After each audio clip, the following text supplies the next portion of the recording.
Madhav ki Jai. Shri Prahlad Nrsingadeva ki Jai. Shri Panchatattva ki Jai. Shri Gaur Nitai ki Jai. Srila Prabhupada ki Jai. Ananta Koti Vaishnava Vrinda ki Jai. Lord Premanandi.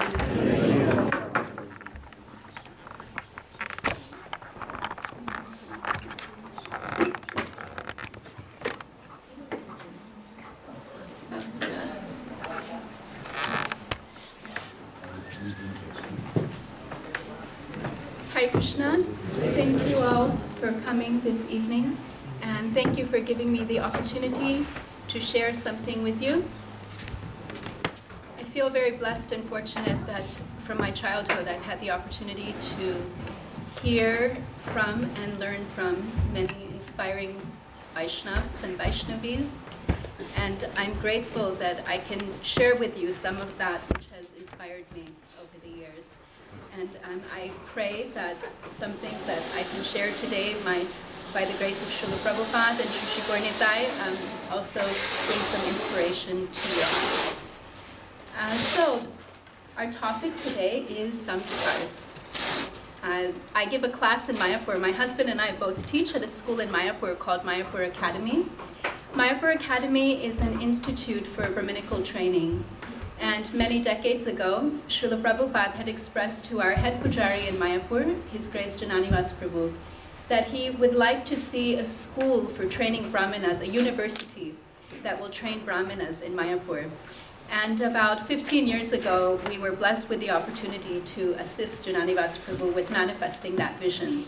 So we have a school now in Mayapur called Mayapur Academy that trains Brahmins. Some devotees here from Perth have come and attended some of the classes. You're all welcome to come. And one of the classes we teach is an introduction to Vedic Samskaras, both my husband and I. And so the class is 3 weeks long. We have 1 hour today. So let's see if we can talk a little bit about Samskaras, and if we have some time at the end, I hope we will. You're welcome to ask questions. If you have anything else you'd like to ask or discuss, my husband and I are here. We're very happy to be of service to share with you whatever we can to try our best to answer your questions. But first, I'd like to ask you a question. When you saw this, perhaps you saw the announcement of the class, or you heard Rupavati Mataji saying today we're going to talk about samskars. What does that bring to your mind? What do you think of? Anyone? And what's the first thing that comes to your mind when you hear the word samskar? Anyone have a thought? Rituals. Rituals. Anything else? Upbringing. Impression. Anything else? Upbringing. Upbringing. Conditioning. Yeah, so we all have our ideas, right? When we hear that word, we have some idea of perhaps what it means. But it's a really interesting word, samskar. If you look at the word samskar in Sanskrit, if you look it up in the Sanskrit dictionary, it has about 20 definitions. Many, a variety, can mean so many different things. But we're going to focus today on defining for us, for our discussion, what this word samskar means and how it's relevant to us. There is a word that very closely matches this definition in English. And I'm just going to, skip ahead here. And that word, or that phrase rather, is rite of passage. Have you heard that phrase before, rite of passage? I'm sure you've heard that in English, right? And a definition is, it's a ritual or ceremony signifying an event in a person's life indicative of a transition from one stage to another, as from adolescence to adulthood. So it's a way to mark a transition in life, right? And the interesting thing is that these rites of passage exist everywhere. They're not just in Vedic culture. In fact, you won't find a country or a religion or a society or a community that does not have rites of passage. It is universal. You'll find them everywhere. And if we think back, each of us have undergone rites of passage. We've celebrated so many things in life. Can anyone think of a rite of passage they've undergone in life? Marriage, yeah, definitely. That's a big transition in life, isn't it? Marriage, or starting school, right? Do you remember Hari, when you started school, do you remember starting school for the first time? That's a big rite of passage, a big change in life. So many things, right? And the interesting thing about rites of passage is that where they don't exist, people even make them up. They're just so inherent to us. But they exist in every culture. A few years ago, we went to Africa, and while we were there, we went to Masai Mara. We were out in the wilderness, and we got to meet some Maasai people, and they told us about a very interesting rite of passage that they have. That when a young boy enters adolescence, when he's going to become a man, their traditional rite of passage is that he must go out in the Mara, out in the wilderness, and come back with the tail of a lion. And that's how he shows that he's a man. But they say now there's so few lions that in that year, all the boys who are reaching adolescence go out together and come back with one tail, and they've all passed. But we have so many ways of, in the Jewish tradition, they have a bar mitzvah, and a boy goes through this ceremony, and now he's a man. And like I said, where they don't exist, we make them up. I remember some years ago, my niece had her nursery school graduation. So they're just very natural for us. These samskars are so natural for us. And we see them in our Vaishnava tradition as well. Can anyone think of rites of passage that you've heard of in the Vaishnava tradition? Maybe stories from Shastra of rites of passage? Initiation. Yeah. Any other specific rites of passage or stories anyone can think of? Thakurani? Say it again, Thakurani. First grain giving? First grains, yeah, that's right. You know what it's called. She's my student from Mayapur, so she better know what it's called. She didn't know there was a test today. What's it called, Thakurani? Huh? Oh, okay, we'll give you another chance later on. We'll let you think about it for the next hour. So some other beautiful stories of rites of passage, like Thakurani said, the first grains.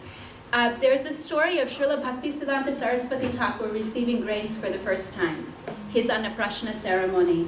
When Bhaktisiddhanta Saraswati Thakur received grains, just as the ceremony was finishing, Lord Jagannath's Rath came past their house. Bhaktivinoda Thakur was living in Jagannath Puri at the time. So they took the baby outside to get the Lord's blessings.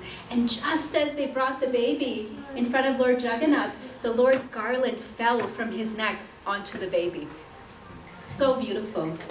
And does anyone know who is this effulgent personality? Narottam Das Thakur. There's a beautiful story of Narottam Das Thakur's Annaprashana. Since Thakurani brought up Annaprashana, we'll talk about another one. Narottam Das Thakur, when he had his first grain ceremony, they had some sweet rice to feed him, but the baby wouldn't open his mouth. And every time his father was trying to feed him, the baby would just cry. He refused to open his mouth. And there was one Vaishnav present in the assembly, and he said, wait, has that been offered to the Lord? And his mother said, oh, no, I forgot. It wasn't offered. And this Vaishnav said, go to the temple and bring the Mahaprasad of Radha and Krishna. So they brought the Mahaprasad sweet rice. And as soon as they offered that to little baby Narottam, he immediately happily took it. He opened his mouth and happily ate it. It's beautiful ceremonies. Now, we've heard some examples of rites of passage in the secular world, in the larger community, universal community, and we've heard some examples from the Vaishnava community. I'm allergic to those flowers. Yeah, but thank you. Wait, come back. Oh, no, that's okay. Now, we're speeding through a little bit because we don't have 3 weeks. So, let me ask you, what's the difference? Do you notice any immediate difference between the Vaishnava rites of passage and the other examples that we've talked about? What's an immediate difference between the two? It follows the Vedic culture. Yes, and what do we see? How does that indicate it? What do we see as a difference between the two? Do you notice anything? I think I see that may be more ritualistic, but that this is more spiritual, like a spiritual process directly connected to Krishna. Yes. This is centered around Krishna and his pleasure. Whereas we'll see many other rites of passage are really about me, right? This is my rite of passage. And especially if you see some of the modern rites of passage. I don't know how it is in Australia, because I think maybe Australians start drinking from the day they're born, but in America, when you turn 21 and you can drink alcohol, it's a rite of passage. That you go out and get so intoxicated that you become ill. And it's considered a way to celebrate, you enjoy. Or, when people get married, it's about enjoying and showing how opulent and beautiful I can be and how fancy things can be, or how much we are in love. And, that's what it's all about, right? It's about the self. Whereas the Vaishnava rites of passage are centered around Krishna and around Krishna's pleasure. But let's look more specifically at the definition of not just rite of passage, but the word samskar. The Veda Base, which is a compilation of Srila Prabhupada's books, defines samskar as one of the Vedic reformatory rituals performed one by one from the time of conception until death. So this is very similar, right, to rite of passage, except it's for purifying a human being. So it is a ritual, as Prabhu mentioned earlier, and it is something that goes through those milestones in life, but the purpose is purification. And some of the related words many of you will be familiar with, the word Sanskriti. What does Sanskriti mean? Culture. So the literal definition of the word culture is that it's a person who has undergone samskars. This is the foundation of Vedic culture. And asamskrita means an uncultured person, but literally it means someone who has not undergone samskars. And Sanskrit is the language of those who have undergone those purificatory processes of samskars. And for our purpose, let's define it even more. Let's look at Srila Prabhupada's definition of the word samskar. Srila Prabhupada says, the word anupurvyak in this verse indicates the system of samskars, or purificatory rites, beginning with garbhadan samskar, or the purification of the sexual act. Generally, Shudras and those who do not follow the Vedic system are not attracted to such purificatory ceremonies. Therefore, they remain ignorant of spiritual life and envious of the bona fide spiritual master.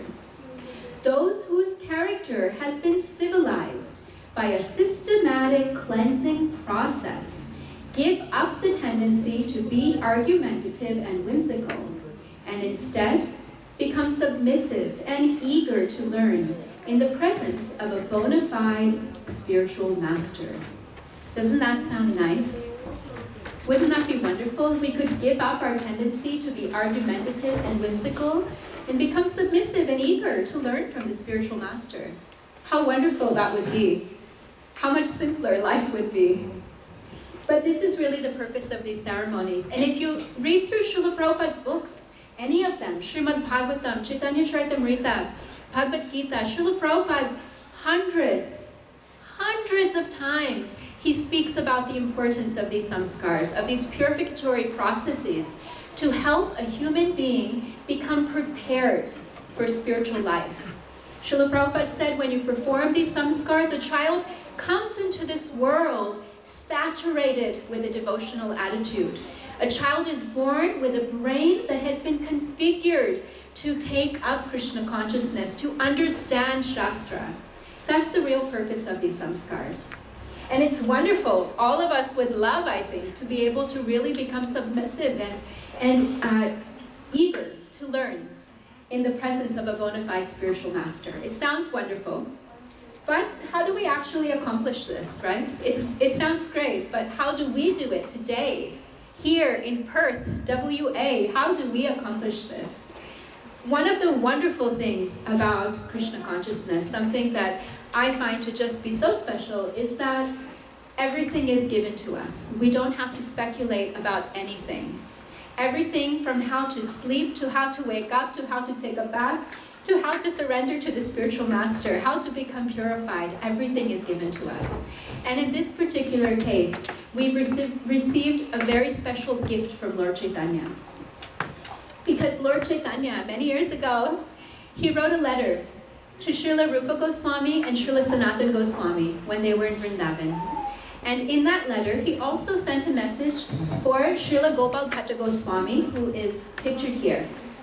And he told Gopal Bhatta Goswami that I would like you to dedicate your life to writing literatures that will inspire Vaishnavas to surrender to Krishna and to live a life that is centered around Krishna.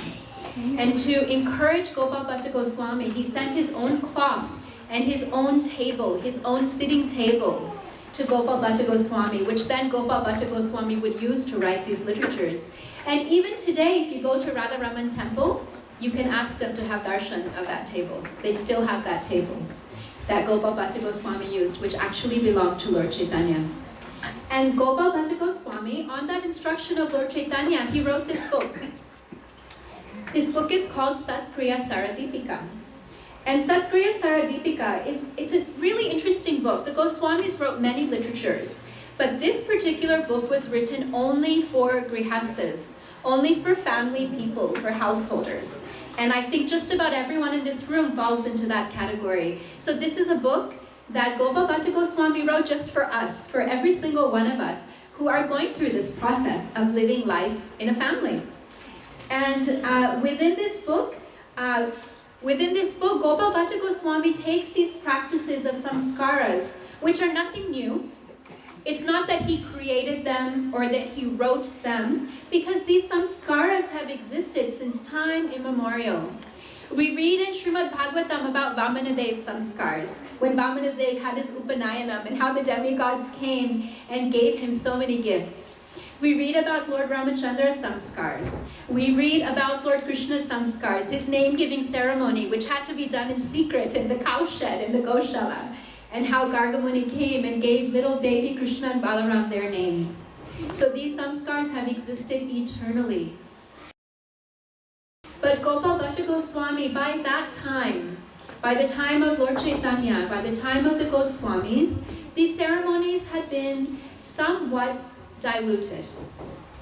They had become smartha practices, and these practices were considered to be only for the use of gaining material benefit. It was a way to approach the Lord, to approach higher powers, to gain material benefits for ourselves. And Gopal Bhatta Goswami spent many years studying the Shastras, and by using those same Shastras that the Smarthas use, by using the Vedas, the Puranas, Mahabharata, the Upanishads, Bhagavatam, so many scriptures, dozens of scriptures, he scientifically proved that the purpose of the samskaras, as given in Shastra, is to surrender to Krishna, is to bring Krishna to the center of our lives, is to beg Krishna for his mercy so that we can become his servants. And this was really historic. It was something that had not been done. There was this understanding that the whole purpose of these samskaras is to get some kind of benefit for ourselves. And it's not that there's anything wrong with that. Because when you have a child, you want the child to be healthy, you want the child to be intelligent, you want your family to be safe. And when you want something, where else will you go? Who else will you ask but Krishna?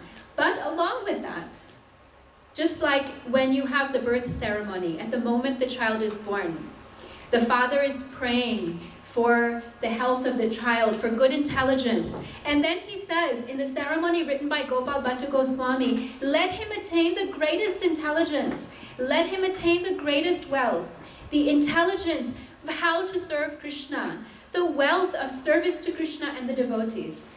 So everything has been put into the proper context of attaining the supreme benefit for our families and for ourselves. And Gopal Bhatta Goswami explains this in his own words. He says, for the devotees of Lord Govinda, inside or outside the Varnashram system, I will explain the process of performing Vedic samskars, taking evidences from the Vedas, Puranas, Manu, and other smritis, avoiding injunctions which call for worship of the Devatas and Pitris, as this would cause seva and nam aparad for the devotees. So this book is a book that's dedicated to, is for householders who are dedicated solely to Lord Govinda. He says, for the devotees of Lord Govinda. So here is a book of how to lead Grihastha life if you want to live as a devotee of Govinda, coming directly from Gopal Bhatta Goswami. What a wonderful gift he's given us. And like many of the books that were given to us by the Goswamis, it was lost. We know that just a couple of generations after Lord Chaitanya, these teachings were lost. And it was hundreds of years later that Srila Bhaktivinoda Thakur came, and he was a scholar, and he rediscovered these literatures, and he spent so much time translating them. He translated them from Sanskrit to Bengali to English, and Bhaktivinoda Thakur also translated the Satkriya Saradipika. What's so amazing is that the person who printed this book was Srila Bhaktisiddhanta Saraswati Thakur, who is famous as such a staunch brahmachari and sannyasi. He never got married, he never had children, and yet he found this book so valuable that he printed it 3 times. And Bhaktisiddhanta Saraswati Thakur, he's someone whose words cannot be paraphrased. There's no way that I can repeat his words, so I would like to read directly from the introduction that Bhaktisiddhanta Saraswati Thakur wrote for this book, Satkriya Saradipika. Srila Bhaktisiddhanta Saraswati Thakur says, Srila Gopal Bhatta Goswami also wrote a book on the 10 Samskaras, which is known as Satkriya Saradipika. Due to a lack of genuine Vaishnav Grihasthas, for some time the Smartha ceremonies were accepted as Vaishnav. However, there is no doubt that the vain hopes and desires of the non-Vaishnavs will be uprooted by the republication of this book. Those whose hearts feel pain as if pierced by a lance by the spreading of Vaishnav Smriti will not be able to appreciate the topics of devotional service. Nonetheless, the customs of the society of pure Vaishnavs, being like the pole star, will shine forth brightly, even in the darkness of the new moon. Now, this is the 3rd printing, and we view this as an opportunity to propagate the Vaishnav faith and the rules, regulations, and etiquette of devotional service. So this book, Bhaktisiddhanta Saraswati Thakur is explaining, is propagating the Vaishnav faith and the rules, regulations, and etiquette of devotional service. Now, what is this book about? If you pick it up, 1st chapter, marriage. 2nd chapter, conceiving a child. 3rd chapter, pregnancy. 4th chapter, birth of the child. And it goes on like that through childhood up until a child starts school, basically. And then graduation. And then back to marriage. And the cycle repeats. So according to Bhaktisiddhanta Saraswati Thakur, this is devotional service. So many times there is confusion for grihasthas. How do I balance my spiritual life and my normal life? Because somehow spiritual life is abnormal for us. But actually there's no difference. According to Srila Bhaktisiddhanta Saraswati Thakur, this is devotional service. Getting married, having children, giving birth to them, keeping them healthy, happy, strong, educating them, and then helping them again to start that cycle of bringing a wonderful family into this world. This is devotional service. When we can do it according to the rules and regulations and etiquette given to us by our acharyas. And this is really important because, again, as Bhaktisiddhanta Saraswati Thakur says, that due to a lack of genuine Vaishnav Grihasthas, for some time the Smartha ceremonies were accepted as Vaishnav. And we see it still happens. And maybe it's not because of insincerity, but it's because we don't always know. You know, especially when we come from an Indian background. What Smartha ceremonies?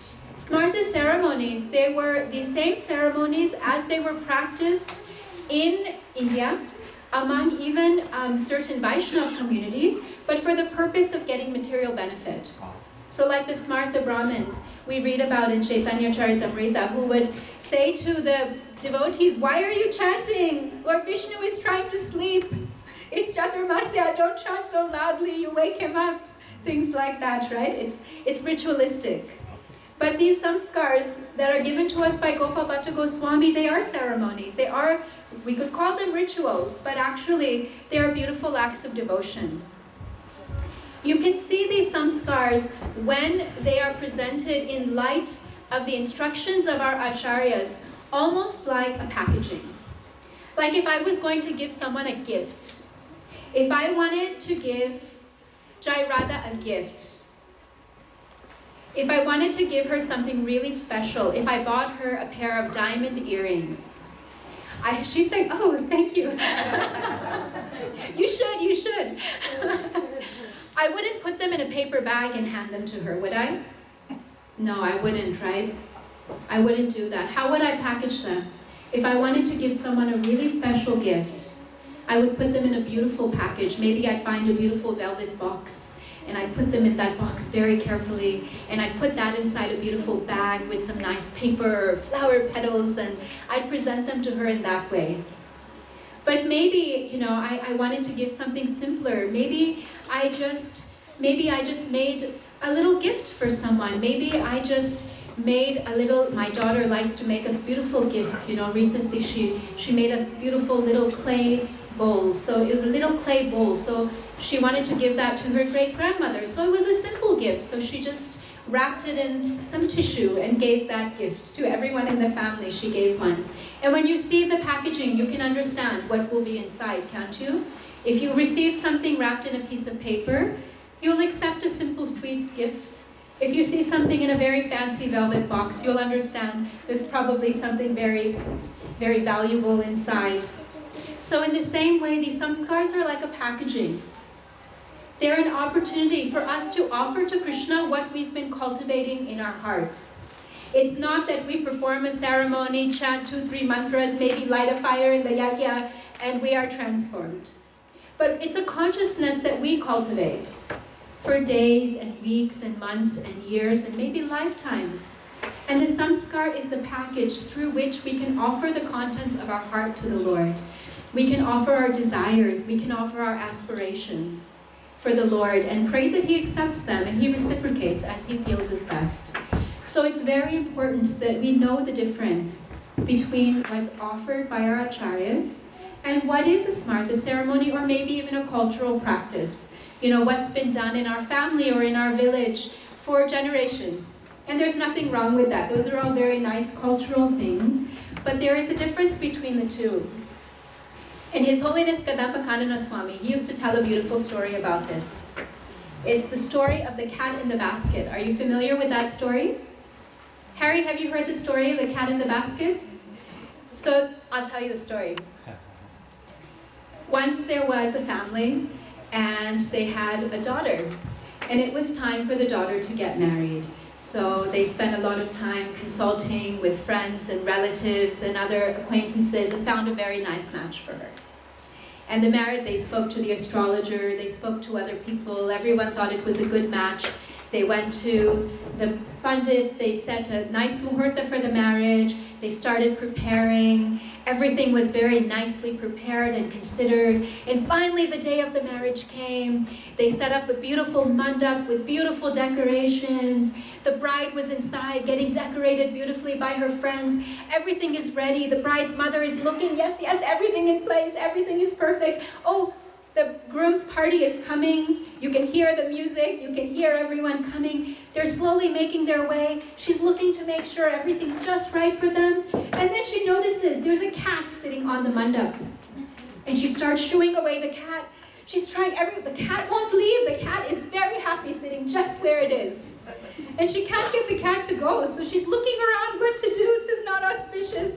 So she finds a basket and she just puts it on top of the cat. So the cat's covered. The groom's party arrives, the wedding happens, everything happens very nicely. The bride goes home with her husband, everything is wonderful. Some years later, she has a daughter of her own. Her daughter grows up. It comes time for her marriage. So in the same way, she finds a very nice match for her daughter. The day comes for the marriage, on the muhurta that's been set. Everything is nicely arranged, the mandap is set up, everything is decorated. Her daughter is waiting inside, and she looks around. She sees the groom's party is coming, everything is perfect. the Yagya Kund is set up, decorations are nice, yes, everything is here. She's looking anxiously, and she says, oh no, we forgot the cat in the basket. Quickly, go and get a cat. Someone go, quickly. They find a cat, they put it down, they put a basket on top. Perfect. Now everything is just right. So this is how traditions develop. And we have to know the difference between what is given to us by our acharyas and the cats in the basket. Nothing wrong with a cat in a basket, but we have to know what is essential truth and what is cultural practice. That's very important to know. Any questions until now, before we go on to the next section? Anything anyone would like to share or ask or say? Are we all good? Yes? What is the name of the book you mentioned? The book is called Sat Kriya Saradipika. Is there a difference between the Smarta Samskara and Smriti Samskara? There is a difference between the Vaishnav Samskaras and the Smarta Samskaras. The difference is that the Smarta Samskaras beseech the Devatas and the Pitris for material blessings. And our Samskaras beseech the Lord and His incarnations and His devotees for material and spiritual blessings. And we understand that it is their mercy. We are offering them gratitude. We are offering them our worship, our love, and if they so desire, they can also fulfill our hopes and aspirations. Yeah. The difference is really just intention, Prabhu. The ceremonies are not very different, but it's the intention. It's the mantras that are different. Yeah. So again, going back to what Srila Prabhupada mentions, right? Srila Prabhupada talks to us in his definition of samskaras about the benefit. Do you remember? What did Srila Prabhupada say is the benefit of performing samskaras? Anyone remember? Purification, Mm-hmm. and then dovetailing and for devotional service. Mm-hmm. Yeah. Anything else? Thank you, Prabhu. Anything else that Srila Prabhupada mentions? Get out the cycle of birth and death. Get out the cycle of birth and death. Mm-hmm. What does Srila Prabhupada specifically mention? Bringing in very high consciousness and living entities. Mm-hmm. Yes? Submissive and eager. Yes, who said that? Thank you, Prabhu. Prabhu, you wanted to say something also? Because earlier on you in the lecture mentioned that how they are pre-configured with the Yes. right Yes, consciousness. that's right. Yes, and specific, yes, that's right. All of those things Srila Prabhupada mentions. And in the definition we talked about, he talks about the fact that it's a systematic cleansing process with all of those benefits. And we become submissive and eager. And when children are born through this process of samskaras, as the Prabhus mentioned, they're high quality and they come configured. Prabhupada says they have a brain for understanding Shastra. That's what he says. They have, and for me, this is so beautiful. He says they are born saturated with a devotional attitude. How wonderful. Saturated with a devotional attitude. I saw that today, actually. You know, I came inside and I just sat down here. And our beautiful Meera just came over to me. And I thought, wow. And I was actually, just before she came, I was praying to Srila Prabhupada that you have been so merciful to me that I have received the benefit of this knowledge. So please allow me to also share this with others so they can receive the same benefit. And just as I was praying like this to Srila Prabhupada, she came over to me. And I thought it's like she was sent by Srila Prabhupada for confirmation, this beautiful devotional child. It's really nice. So yes, this is one of the benefits. And of course, anything that the 6 Goswamis wrote, anything our acharyas wrote, what is the ultimate purpose? Rupa Goswami says the ultimate purpose of everything is to always remember Krishna and never forget him. That is the purpose. And when we are householders, when we have families, when we have duties, we can't necessarily be in the temple all day. I often remember, Prabhu, I don't know if you remember, probably 10, 12 years ago, we came to your house. Yes. And Prabhu had asked us to speak about raising children in Krishna consciousness. And our son, Raj Mohan, I'll embarrass him, he was maybe 2, 3 years, Very little. very small at the time. And we spoke, whatever we spoke, and then he said, I'd like to say something. I said, okay. And we gave him the microphone, and he said, if you really want your children to be Krishna conscious, you should just take them to the temple every morning, take them to the temple every day. He said, actually, you should just stay in the temple all day, but I don't think you can handle that. I felt like he was, if I wouldn't have seen him like a body of a child, I felt like a very senior staunch devotee, hard-hitting, this is what you're supposed to do. But the thing is, it's the truth. We can't really handle that for many reasons. Maybe just our own incapacity, but also our duties, right? As grihasthas, we can't, what to speak of all day, we can't even go to the temple every day, right? We do our best. So how do we always remember Krishna and never forget him? So Gopal Bhatta Goswami, through the instructions of Lord Chaitanya, by the mercy of Srila Bhaktisiddhanta Saraswati Thakur, by the mercy of Srila Prabhupada, they've given us the way. This is an opportunity for us as householders to always remember Krishna and never forget him. That is the ultimate benefit. And there are so many benefits these samskaras provide. There are benefits for the family. The first is that your life becomes focused and centered on Krishna. When you come to those most important milestones in life, they become embedded.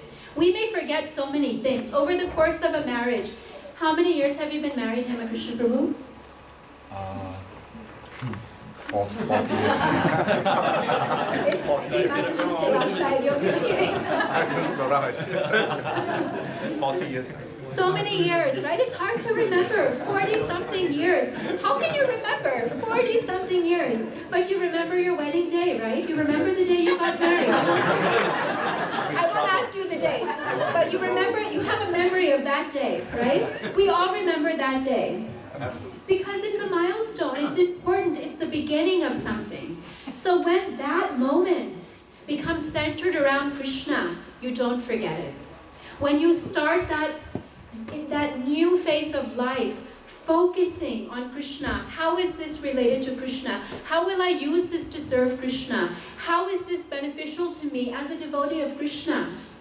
Then it becomes centered around Krishna throughout for all the decades to come. So this is an opportunity for us to take all of those moments. Getting married, conceiving a child, pregnancy, giving birth to a child, raising that child, going through all the monumental events in a child's life, centering them around Krishna.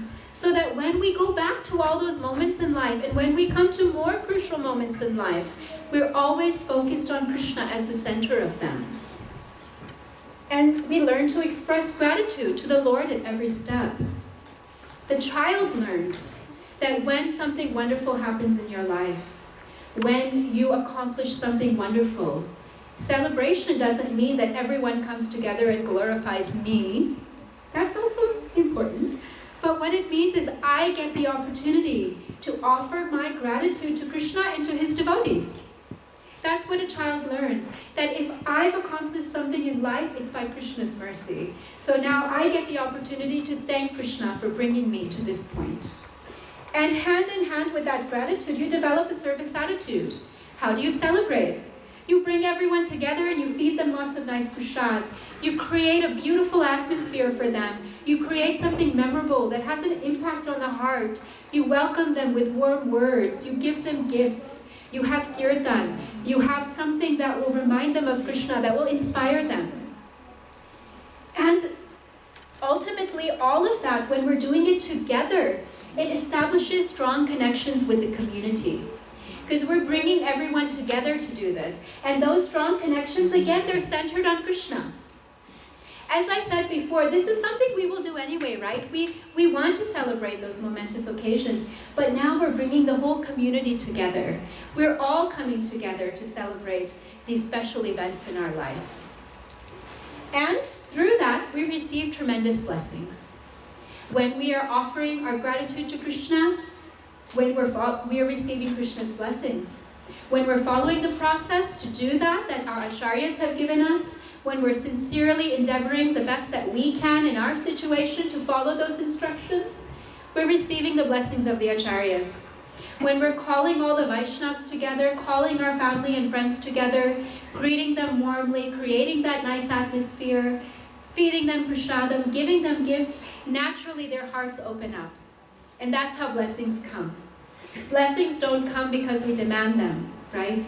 Blessings come because we offer so much affection. We create such a wonderful atmosphere that the heart opens and the blessings just come forth naturally.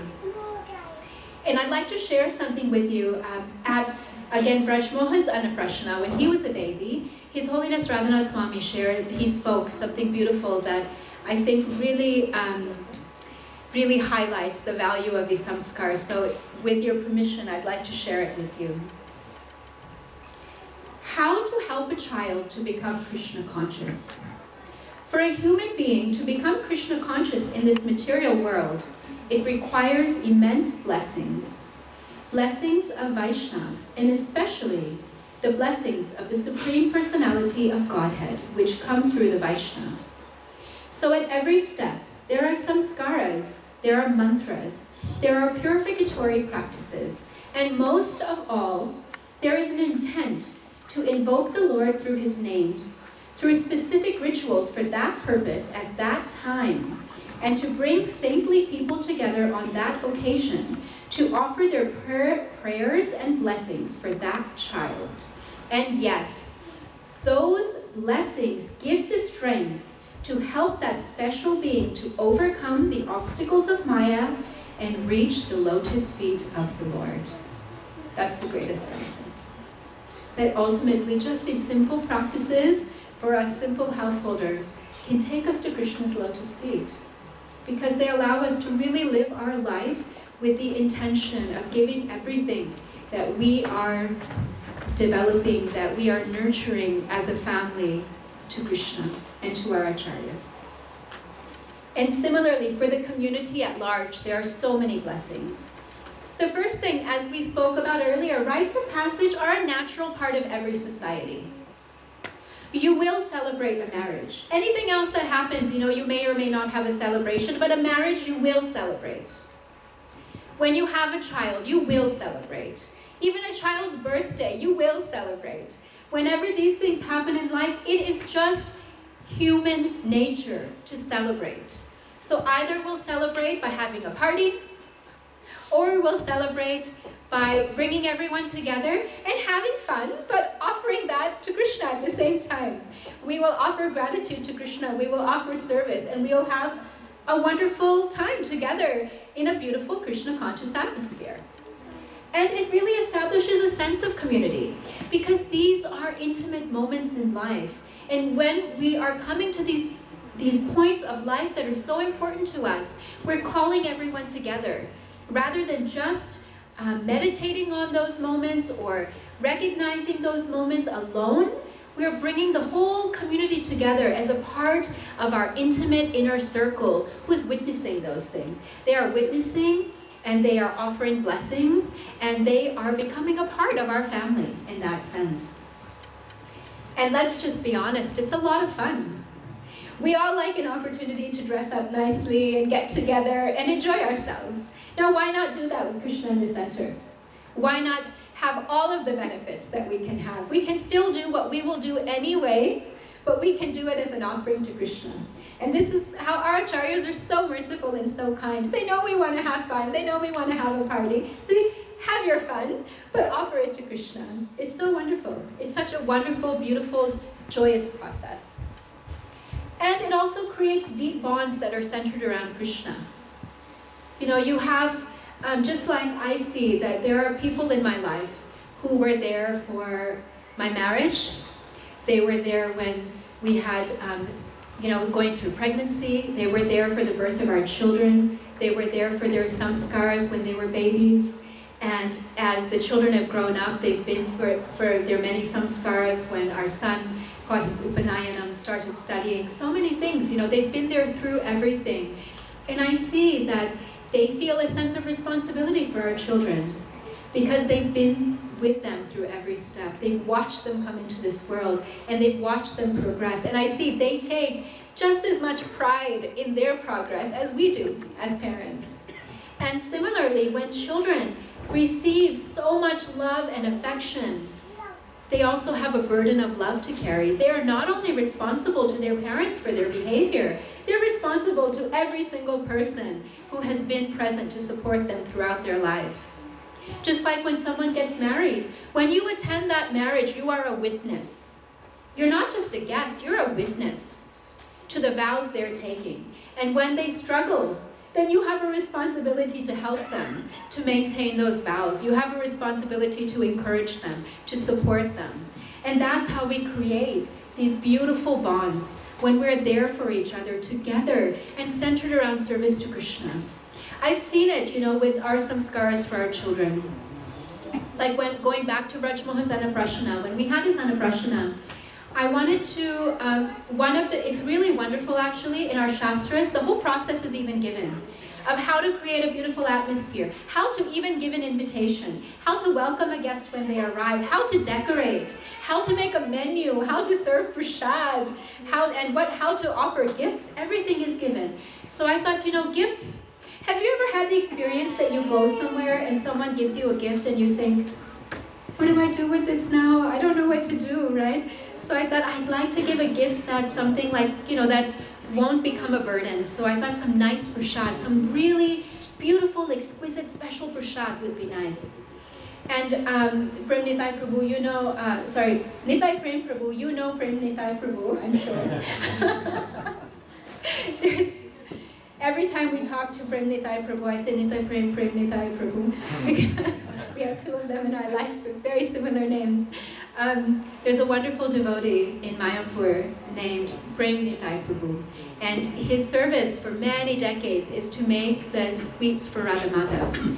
And every sweet he makes is like a work of art, every single one. He'll make like layers of different flavors of burfi, then he'll roll them up and slice them so they're all different swirls. Then he'll take little mini cake decorating tips and decorate the top with sandesh and deliver and drizzle flavored sauces on top. And every sweet is like art. It's so beautiful. And so when we were having the Anaprashana, I said, Prem Nitai Prabhu, do you know anyone who can make like some nice, I know no one can make what you make, but someone who makes like beautiful sweets, like as a business, that we could order from? He said, what do you mean business? And I said, no, do you know anyone who can make nice sweets? He said, excuse me? You don't know anyone who makes nice sweets? I make nice sweets. I said, yes, but you make them for Radha Madhav. We need to make them for like 200 guests, We need hundreds of sweets. And he said, no, I'll make them. And I said, no, you can't make them because I'm getting these fancy custom boxes and they have to have so many sweets inside. It'll be hundreds of sweets and you can't make them. He said, of course I can make them. And I said, no, it's too much. He said, I'm making the sweets. And I said, no, you can't do it. It's not possible. And he said, it's not up to you. I know what I'm doing. Don't tell me what to do. I'm making the sweets. Bas. And he just walked away. And I thought, oh, okay. And the morning of the Anaprashana was early in the morning. So I think it started at 6:30 was the muhurta. And at 5 o'clock in the morning, all these trays of sweets started arriving. These brahmacharis were bringing trays and trays of this beautiful sandesh. And I still have this picture of, it was February, so there's fog in Mayapur, and the sun is just rising, so beautiful. Just, you can almost hear the Udila Aruna, Lord Chaitanya and his associates. It's so beautiful. And all these ladies had gathered, and they started packing so lovingly all these boxes of sweets.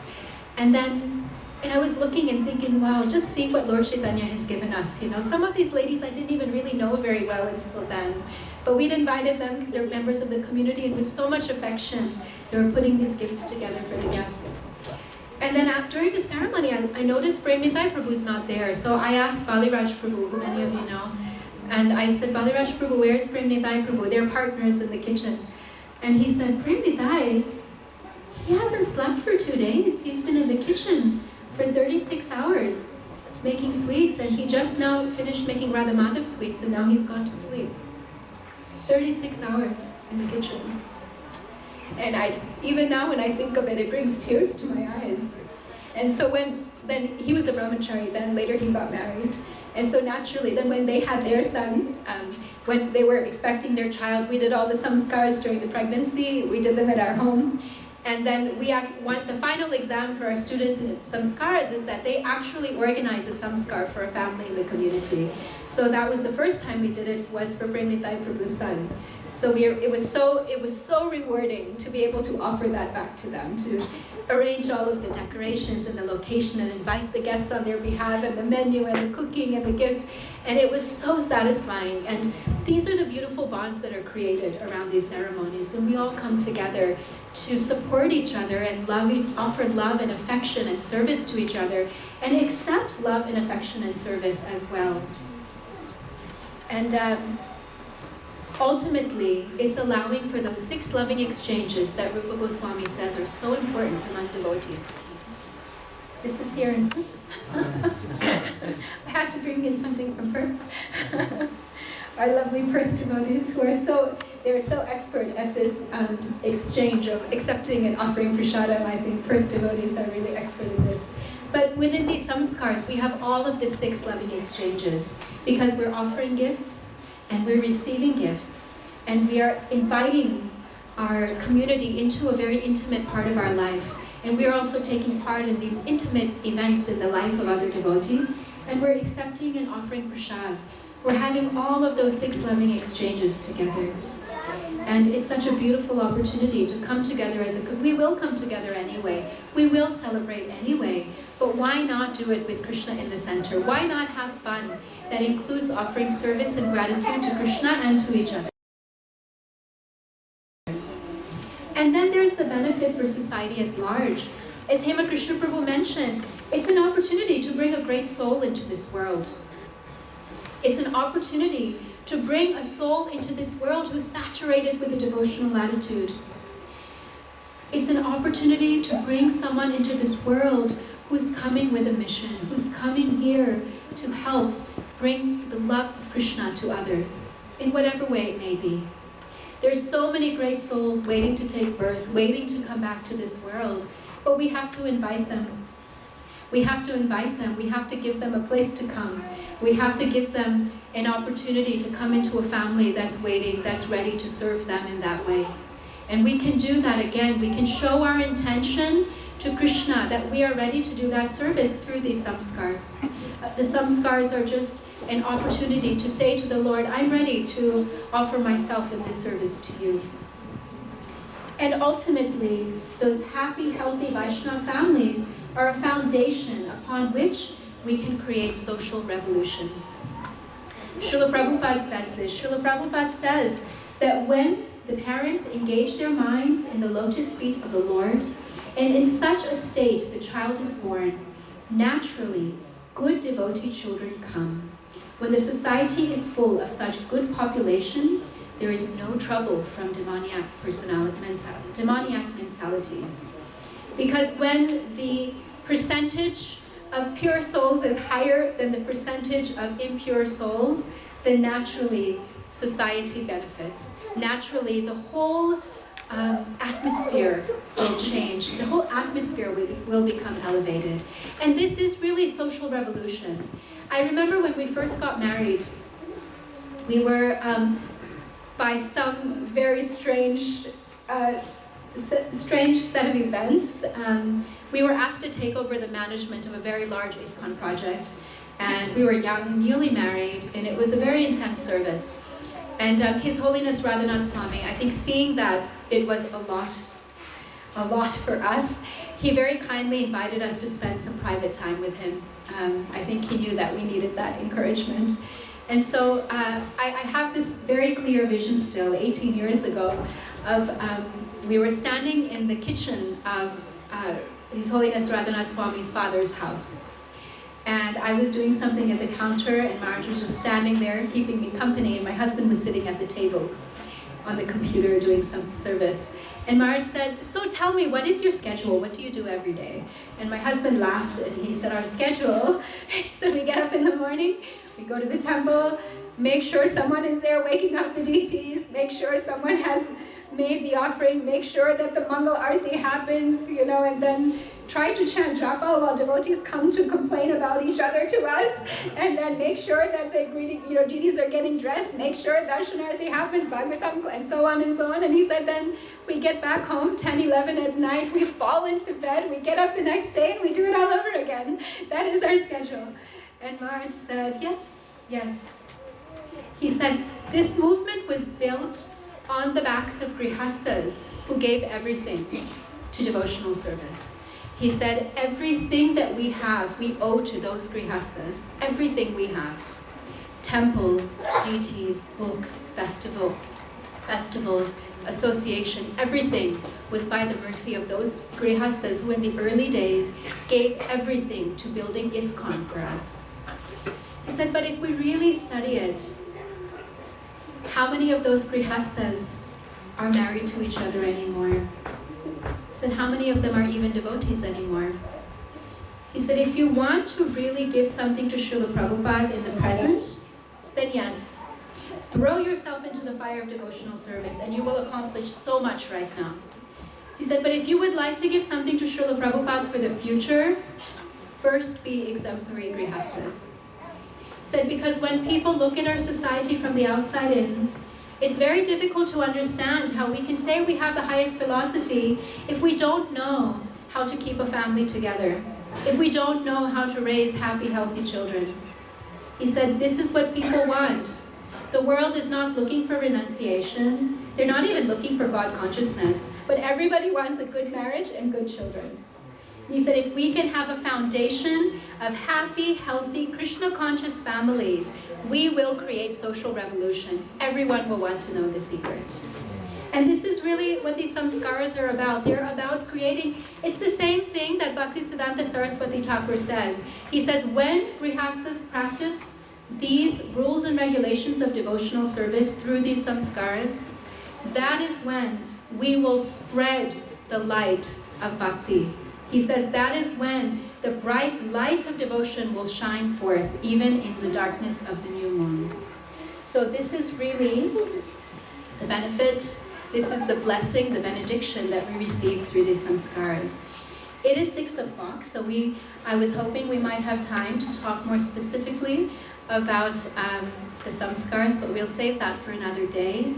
For today, I just encourage everyone, when you have the opportunity, if you have the opportunity, to really consider how we can bring Krishna into the center of our lives in this very simple way that our acharyas have given us, that Srila Prabhupada has so much emphasized. Because by doing so, we don't just benefit ourselves, we don't just benefit our family, but we truly benefit the whole community. I thank you very much for this opportunity. If anyone has anything they would like to add or any questions, we can take 1 or 2 minutes. Yes, Pramod? Thank you, Mataji, for that wonderful Thank picture. In the material sense, what is more important, like the gratitude which we have, or the feelings that we have, or it also depends on the location. Like I've heard about the location where these sanskaras happen. They also play a very important role on how that sanskaras, like the effect of that sanskaras on that person. So, do you have any? There are so many considerations that we can look into, but actually what Gopal Bhatta Goswami has given us, it's very simple. It's not very complicated. For example, with the Garbhadan Samskar, there's no yagya, it's just 5 beautiful mantras with names of Krishna. That's all. Just beautiful names of Krishna. It's very simple. The most important thing is that Krishna is in the center and that we are endeavoring to follow those instructions the best that we can. Especially when we're in the West. Sometimes you can't do things exactly. We don't always have the ingredients, we don't always have the circumstances, but we do our best. We take guidance and consultation from seniors, and we not that, oh, I can't do it like this, I'll just do something, but we genuinely are endeavoring to do our best to follow those instructions that have been given by our acharyas. So it's the intention. Yes. Yes, Prabhu. Thank you, Radha.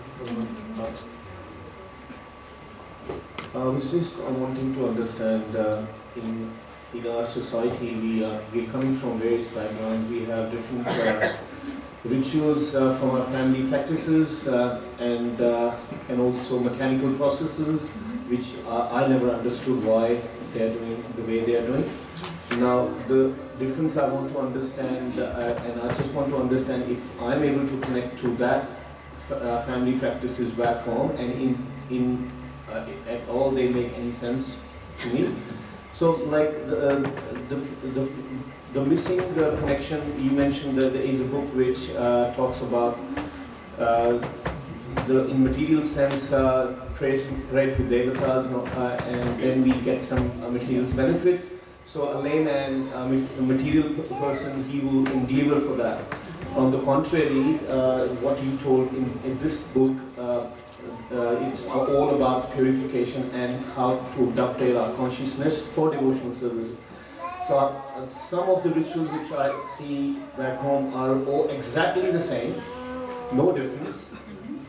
So does that mean it's just the understanding and the context of with which what they're doing has to be the way the center needs to be Krishna, or it's something different you mentioned in the other book? The difference you'll find if you study what's written here, because we have to understand, Gopal Bhatta Goswami, he's sitting in Vrindavan with Radha Raman, right, in that tree. I just imagine him sitting there writing this.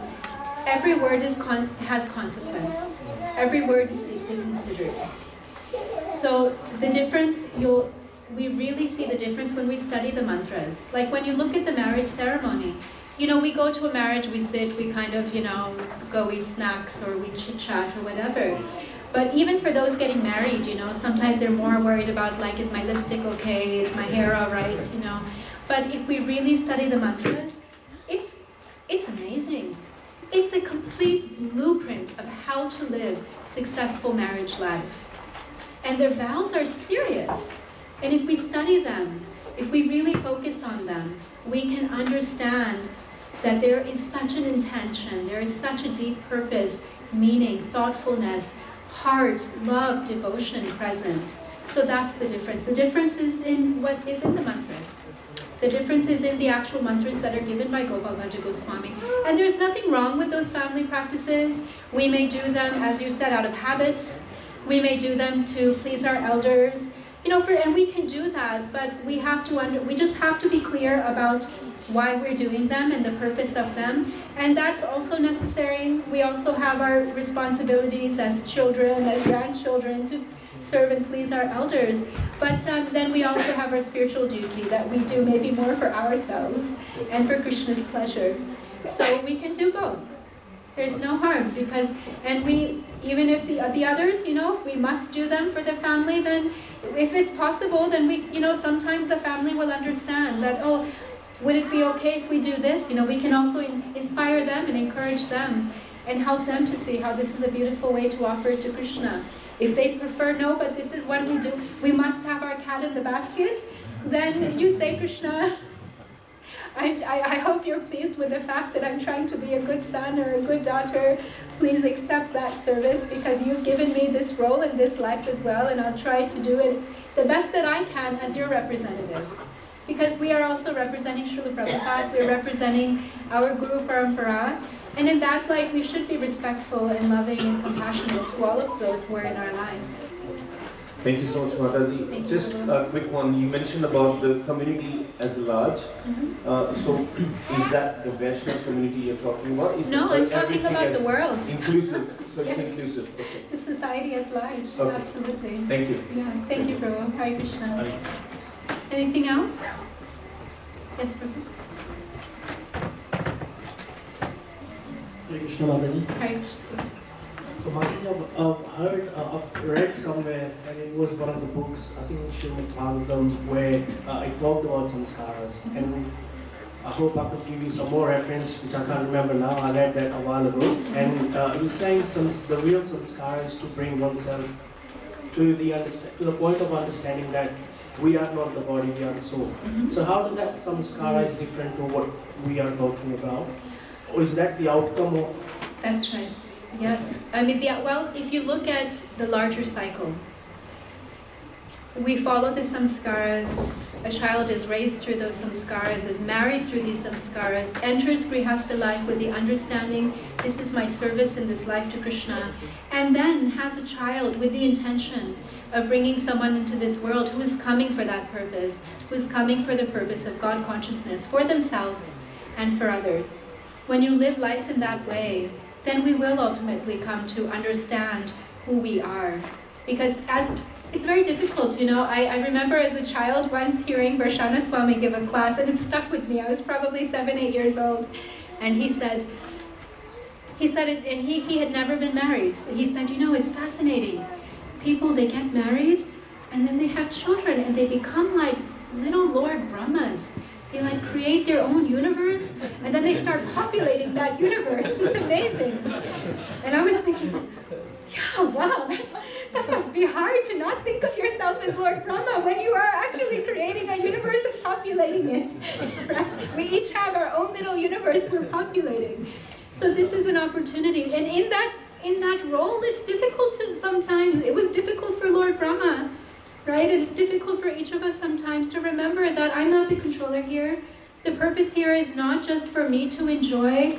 You know, the purpose is not just for my spouse and my children to do everything I want them to do. That's not the purpose. The purpose ultimately is for us to help each other and to learn from each other and go back to Godhead and to serve each other. And so these samskaras help us. They're just a reminder at regular intervals that these are Vaishnavas we're dealing with. And the reason we're here together is to continue on in our journey to Krishna's lotus feet.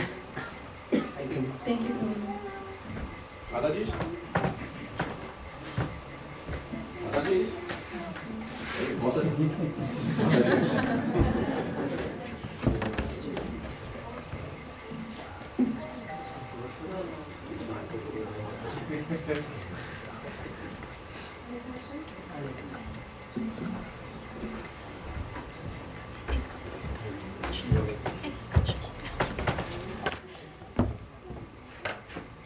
Thank you all very much. I know I speak too fast and my American accent makes it worse. I'm very sorry. Please forgive me for any mistakes or offenses. And I pray that all of us, by the mercy of Srila Prabhupada, can benefit from the great gifts that he has given us, the great gifts that have been brought to us by Shri Shri Gaur Nitai, and that we can all continue together to support each other and encourage each other in our service and our journey back home, back to Godhead. Thank you.